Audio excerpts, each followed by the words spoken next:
There's a story you tell yourself when the world blows up in your face. There's no way you could have seen it coming.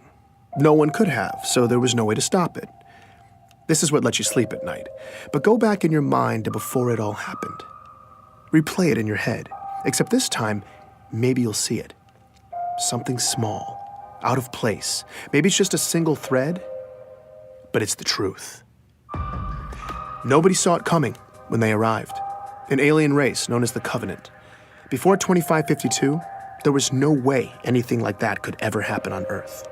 On one of those distant planets in the outer colonies? Maybe. But an attack on Earth? Couldn't happen. Until it did. It's called glassing. Covenant warships rain plasma down on a planet until everything and everyone on the surface melts. Usually it's complete world destruction. Earth only got a taste. The prolonged orbital bombardment destroyed East Africa, killing millions before it ended.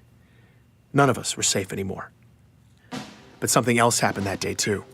Or someone. You've heard the eyewitness accounts. Every skeptic has seen the footage. I was there, and yet still to this day, it's unbelievable. A massive man in green armor appeared seemingly out of nowhere in New Mombasa, performed superhuman feats to single-handedly repel a global invasion, and then disappeared? This was the Master Chief. The Unified Earth Government's military body, the UNSC, eventually released a statement. Who he is, where he came from, and that he's continuing to keep us safe. And that was that. But who is the Master Chief? Where did he come from?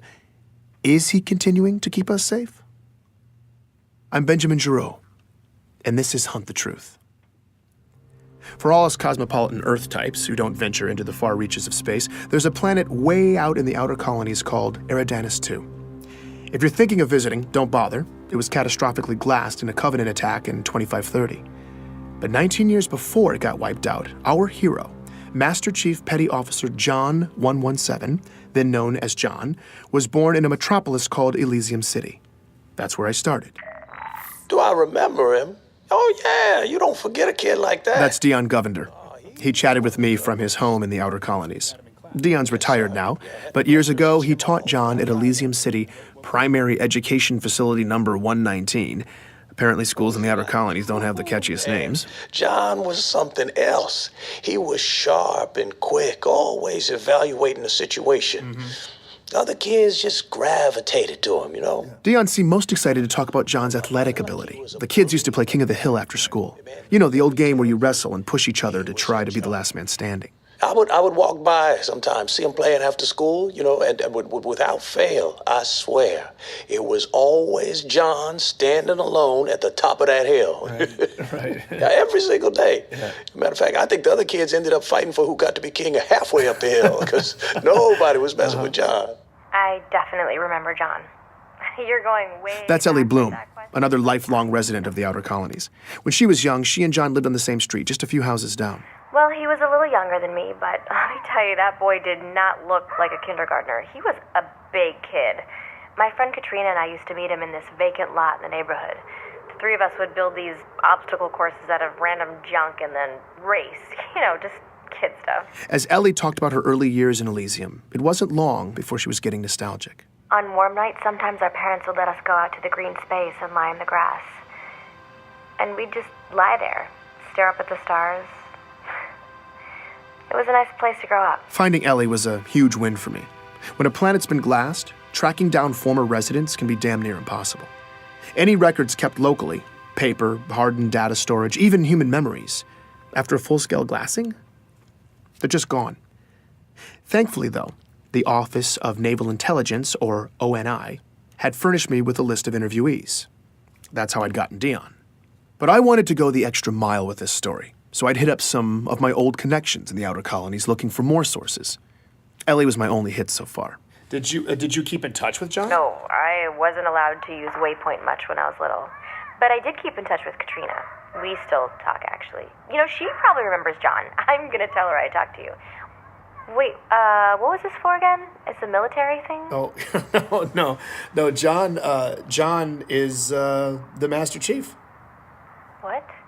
Yeah, John became the Master Chief. Like the Master Chief? Yep. no way. Are you serious? I'm not kidding you. I'm telling my you. God. That's crazy. Ellie lost her mind for a few minutes. I guess it's not every day you find out that your childhood playmate saved the galaxy. Oh my God, now I'm definitely telling Katrina. I mean, she is going to freak out. All right, so maybe Ellie wasn't going to be much help. I needed more of the young warrior angle. Here's Dion Tell you again. the boxing story. No, what's that? Okay, so. Not yet. I taught the primary kids, right? But I also ran this boxing league at the high school. Uh-huh. Now, second week, we're doing drills in the gym. John walks in. Yeah. Now, mind you, John is in 6th grade at the time. I say, hey, John, what's up?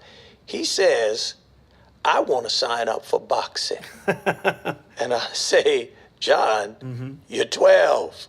What are you talking about? But John was adamant.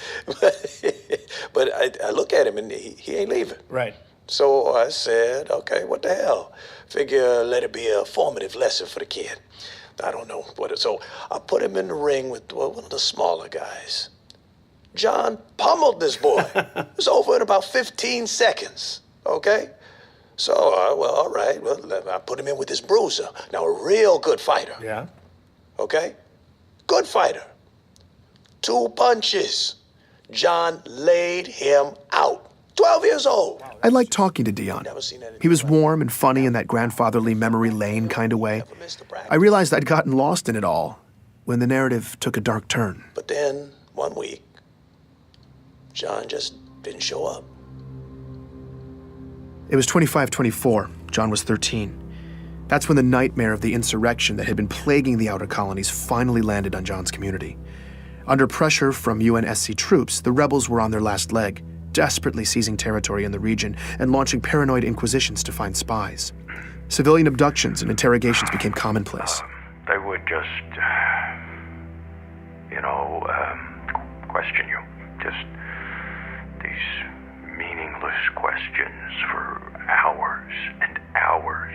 Thomas Wu was living on a neighboring colony when the rebels showed up and hit hard, sweeping up Thomas and thousands of others in raids. What followed was months of horribly overcrowded detainment, neglect, and often constant questioning. Did you know this guy? What are the encryption codes for this system, that system? And you have no idea what they're even asking you. In the final couple months, Thomas says his captors started coming unhinged, and then toward the end, they just disappeared, They were gone. leaving Thomas and hundreds of others locked up, starving. I don't want to play this part of the interview, but I'll tell you, it got bad. He talks about being packed in like sardines, warm bodies, cold bodies, people dying in the dark, the smell. He doesn't know how long it lasted, maybe weeks, but Thomas and many others survived. They made it out. Well, we helped each other. We looked out for each other. And I mean that was the only way. We made it through to the liberation, and then we left. We never looked back. When I asked him where the survivors relocated to, Thomas began to list off which cities were safe for refugees at the time. Decades later, he can still recite them all from memory. I asked about John's hometown. Perth City. What about Elysium City? No. Insurrectionist cesspool. Yeah, no, they got it bad there. Dion Govender confirms this. In Elysium City, people just disappeared back then. Just happened. Once the insurrectionists took over, whole neighborhoods just got scooped up. This went on for months. Every day. He talks about watching his community get torn apart slowly, every day. I asked him about John. Yeah. Him and his parents. Sean missed the first practice and the last one. Back then, it seemed like everybody had... I'm sorry. No, it's fine. Take your time. It was hard watching Dion break down like this. He just looked defeated. These kinds of interviews are brutal. I wanted to comfort him, but it just felt condescending. Like I have any idea what it was like for him. So we were quiet for a bit. Before we ended, though, he said this. I think that If anything good can be said to have come from all of this, it's that everyone who went through it can know that their struggle wasn't for nothing. When you have a young man who can rise up from something like this and do what John has done, he honors all of us. Dion believed in John, the way the rest of us believe in the Master Chief. He made it seem like this tragedy that shaped him was almost necessary. I certainly felt like I had the proper beginnings to a hero's origin story. The story made sense, it felt right. Sometimes you have to go back, though. Look again, because maybe you'll see something small, out of place, that single thread. Later that evening, after my interview with Dion, I was pretty drained, so I spent some time sifting through a bunch of file boxes. I'd paid this scavenger in the outer colonies to dig around and send over any Elysium City documents she could find. The only local government records left were hard copies, but I took them anyway. I was sorting through a messy box of local census registries when I stumbled across John's name. One line of basic information, printed out in black and white. That's when I saw it. A single letter next to his name. D. I was staring at an official document that said quite plainly that in 2517, John died at 6 years old. Please join me for the next episode of Hunt the Truth.